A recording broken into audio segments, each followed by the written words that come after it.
Hello friends, welcome to my YouTube channel. I am your friend Prahlad Parihar and you are watching Samvad classes for you. तो दोस्तों आज बात करते हैं 12th class CBSE NCERT English textbook की poem number 2 an elementary school classroom in a slum. तो एक झुपड़पट्टी में प्राइमरी स्कूल की कक्षा, ये हो गया इसका हिंदी ट्रांसलेशन। ये कविता दोस्तों स्टीफन स्पेंडर के द्वारा लिखी गई है, जिनका जन्म 1909 और जिनकी मृत्यु जो है 1995 में हुई थी। और वो एक इंग्लिश कवि थे, निबंधकार थे। और उनकी कुछ प्रसिद्ध रचनाएं हैं, जैसे the poems of dedication, the age of being, the creative element, an autobiography, world within world, ये सब। इस कविता में ख़ास तौर पर कवि जो है सामाजिक अन्याय और वर्ग विभाजन पर हमारा ध्यान खींचना चाहता है। यहाँ पर कवि एक झोपड़पट्टी में बने एलिमेंट्री यानी प्राइमरी स्कूल और उसमें पढ़ने वाले बच्चों के बारे में बताता है कि कैसे वे दुबले पतले कमज़ोर से हैं और अस्वास्थ्यकर परिस्थिति में रहने के कारण बीमारियाँ उन्हें विरासत में अपने माता पिता से मिली है। कुछ बच्चे बाहर गिलहरी से खेल रहे हैं, एक बच्चा बाहर गिलहरी से खेल रहा है और उसकी आंखों में बड़े उज्जवल भविष्य के सपने हैं। स्कूल के कमरों की दीवारें गंदी है, जिस पर लोगों द्वारा दान किए गए रंगीन चित्र टंगे हैं, जैसे शेक्सपियर का फ़ोटो, बड़े शहरों के चित्र, बड़ी इमारतों के चित्र, टायरोलीज़ घाटी जो कि फूलों और चर्च से भरी है, कोई दुनिया का नक्शा भी वहाँ पर टंगा हुआ है। पर उन बच्चों की वास्तविक दुनिया से ये चित्र बड़े अलग हैं। वे तो सकरी सीलन भरी गलियों में रहते हैं, जहाँ खुला आकाश, नदियाँ, रेत, पानी, तारे, ये सब उनके लिए सपने जैसे हैं। तो निश्चित रूप से उनके लिए शेक्सपियर एक बुरा आदमी है। नक्शा, दुनिया का नक्शा एक बुरा उदाहरण है उनके लिए, जहाँ सूर्य और प्रेम की भावना ये सब उन्हें चोरी करने के लिए उकसाते हैं। उनका जीवन तो उन गड्ढों जैसे घरों में धुंधलके में अंधेरी रात जैसा है। ये बच्चे जो कपड़े पहने हुए हैं उसमें से उनकी हड्डियां साफ दिखाई देती है। वे स्टील और मेंडेड ग्लास के सस्ते वाले चश्मे पहनते हैं।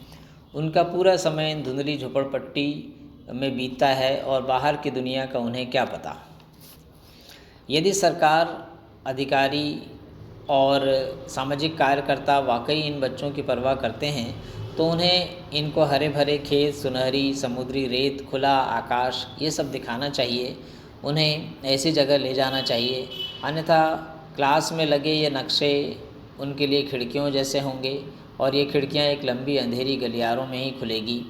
अर्थात कवि चाहते हैं कि जिम्मेदार लोग इन बच्चों को बेहतर भविष्य के लिए, इन बच्चों के बेहतर भविष्य के लिए काम करें और उन्हें बाहर की दुनिया दिखाएं। ये तो हो गया इस पोएम का भावार्थ, किस प्रकार से ये कविता जो है इसका क्या अर्थ है, ये आपने जाना। अब इसके बाद में देखते हैं कि इसके क्वेश्चन आंसर जो है किस प्रकार से हैं।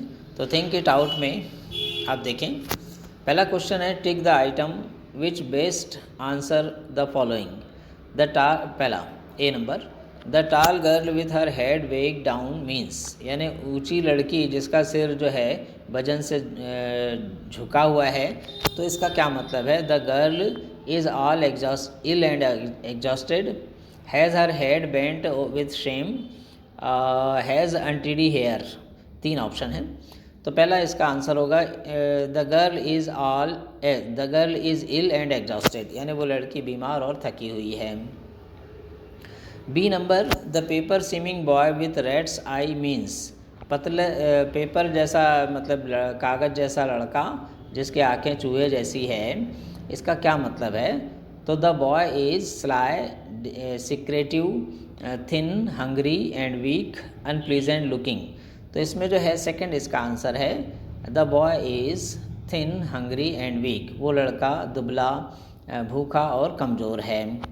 सी number, the stunted unlucky heir of twisted bones means, stunted यानी कि बुरे स्वास्थ्य वाले, अनलकी दुर्भाग्यशाली, हेयर यानी विरासत या जिनको विरासत में कोई चीज़ मिली हो। और ट्विस्टेड बोन्स मीन्स यानी कि झुकी हुई हड्डियाँ, यानी ये जो है बीमारी, एक तरह से बीमार जो है। तो the boy has an inherited disability, लड़के को जो है, ये पहला ही आंसर होगा इसका, लड़के को विरासत में ही जो है कोई अपंगता मिली हुई है। और दूसरा ऑप्शन भी था इसमें वाज शॉर्ट एंड बोनी, तो ये नहीं, पहला ही इसका आंसर होगा। उसके बाद में डी नंबर है his eyes live in dream, उसकी आंखें सपनों में जीती है। आई स्क्वायरल्स गेम, गिलहरी का खेल। In the tree room other than this means, और इसका क्या मतलब है। तो द बॉय इज़, वह लड़का है, full of hope in future, mentally ill, distracted from the lesson. तो पहला इसका आंसर होगा full of hope in future, तो वो भविष्य में पूरी आशा, भविष्य के लिए पूरी आशा उसके मन में भरी हुई है। उसके बाद में ई नंबर है the children's face are compared to rootless weeds, बच्चों के चेहरे जो है उनको रूटलेस वीड्स यानी कि जड़ विहीन घास से उनकी तुलना की गई है। तो this means they are insecure, are ill fed, are wasters. तो पहला इसका आंसर होगा this means they are insecure, यानी इसका मतलब है कि वे असुरक्षित हैं, अपने भविष्य को लेकर अनिश्चित हैं। इसके बाद second number, question number second, what do you think is the colour of सोर cream.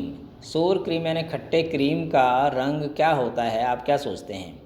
Y do you think the poet has used this expression to describe the classroom walls.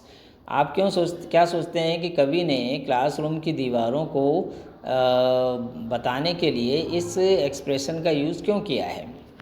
तो क्लासरूम की दीवारें जो कि गंदी है उनको और उनसे जो है अच्छी मतलब बुरी जो है बदबू या गंध आती है, ऐसी दीवारों को बताने के लिए कवि ने जो है इसका प्रयोग किया है। वो बताना चाहता है कि वो जो है दीवारें स्वास्थ्यकर नहीं है, कोई ऐसी नहीं है जो फ्रेशनेस देती हो, बासीपन एक मौजूद है उन दीवारों में। उसका थर्ड क्वेश्चन है the walls of the classrooms are decorated with pictures of Shakespeare, buildings with domes, world maps and beautiful valleys. जो क्लासरूम जो है स्कूल का, वो क्लासरूम जो है शेक्सपियर के चित्र से, बड़ी बड़ी इमारतों के चित्र से और दुनिया के नक्शे से और सुंदर घाटियों से सजा हुआ है।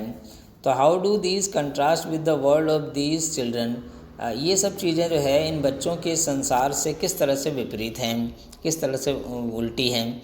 तो जैसा कि आप जानते हैं कि ये बच्चे जिस जगह पर रहते हैं वो जो है बहुत गरीबी में हैं, उनको कम खाने को मिलता है और झोपड़पट्टी में वो रहते हैं और गड्ढे नुमा उनके घर हैं और उनके मेंटल और फिज़िकल ग्रोथ के रास्ते में बहुत सारी रुकावटें हैं। तो ये सारे चित्र जो यहाँ पर स्कूल में टंगे हुए हैं वो जो है एक अच्छी दुनिया के, एक प्रोग्रेसिव दुनिया के, प्रॉस्पेरिटी के प्रतीक हैं, सुंदरता के प्रतीक हैं और सनशाइन के, प्रेम से भरे हुए चित्र हैं। लेकिन उनकी वास्तविक दुनिया जो है वो तो बड़ी ही विपरीत है, वो बदसूरत और गरीबी से भरी हुई है। Fourth number, what does the poet want for the children of the slum. कवि जो है झोपड़पट्टी के इन बच्चों के लिए क्या चाहता है। How can their lives be made to change, उनका जीवन कैसे परिवर्तित किया जा सकता है। तो कवि जो है चाहता है कि गवर्नर, इंस्पेक्टर, विजिटर, इस प्रकार के जो लोग हैं जो वहाँ आते हैं और जो जिम्मेदार लोग हैं वो अगर वास्तव में इन बच्चों के जीवन को बदलना चाहते हैं, वो बदल सकते हैं। तो उनको जो है पक्का करना चाहिए, पक्की व्यवस्था करना चाहिए कि उनके रहने के लिए और उनकी शिक्षा के लिए और स्वतंत्रता के लिए वर्तमान की स्थिति उनकी जो है उसको बेहतर करने के लिए इन लोगों ने काम करना चाहिए और उनको भी अवसर मिलना चाहिए, उनको भी प्रोत्साहन मिलना चाहिए और आशा भरा जीवन उनको मिलना चाहिए ताकि वो अपने जीवन में उद्देश्य और उत्साह से भर सकें। तो फ्रेंड्स, इस प्रकार से ये कविता एक प्राइमरी स्कूल को दर्शाती है जो झोपड़पट्टी में स्थित है और उन बच्चों के लिए क्या करना चाहिए ये इस कवि जो है सजेस्ट करता है। तो आई होप आप लोगों को ये समझ में आ रहा होगा और if you like my videos please comment on it and share it with your friends. अपने दोस्तों के साथ इसे शेयर करिए और मेरे इस चैनल को सब्सक्राइब करिए ताकि ऐसे ही और वीडियोस लेकर मैं आपके सामने उपस्थित होता रहूं। Thank you very much. Thank you for watching my videos.